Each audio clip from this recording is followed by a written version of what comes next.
अस्सलाम वालेकुम दोस्तों। जीअं त 8 ग़लतियूं आहिनि जेके तो इंसान खे बर्बादु कंदियूं आहिनि। पहिरीं ग़लती त जेको त बीमारी खे मामूली सम्झणु ऐं वक़्त ते इलाजु न कराइणु। ॿी ग़लती त 3 ॾींहंनि खां वधीक कंहिंजो महिमान थियणु। ऐं चौथीं ग़लती त जेको सो हर शख़्स अॻियां पंहिंजो दर्द बयानु करणु। पंजी ग़लती त वांदकाई में ख़ुशि रहणु ऐं जेको त रोज़गार जी तलाश न करणु। ऐं छहीं ग़लती त जेको त पंहिंजो राज़ ॿिए खे ॿुधाए चवे त हाणे जेको त ॿिए खे न ॿुधाइजांइ।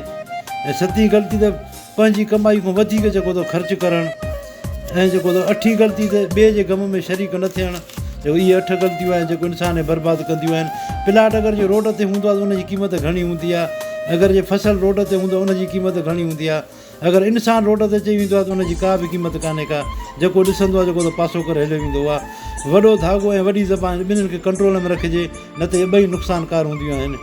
ऐं वफ़ा जे सिखणी त ताले खां सिखो, छो जो तालो जेको त टुटी सघे थो पर चाबी कॾहिं बि तब्दील न आहे कंदो। तव्हां सभिनि दोस्तनि जी महिरबानी जेको ॾिसो था वीडियो, असांजे वीडियो खे पसंदि अचे त लाइक ऐं शेयर कजो।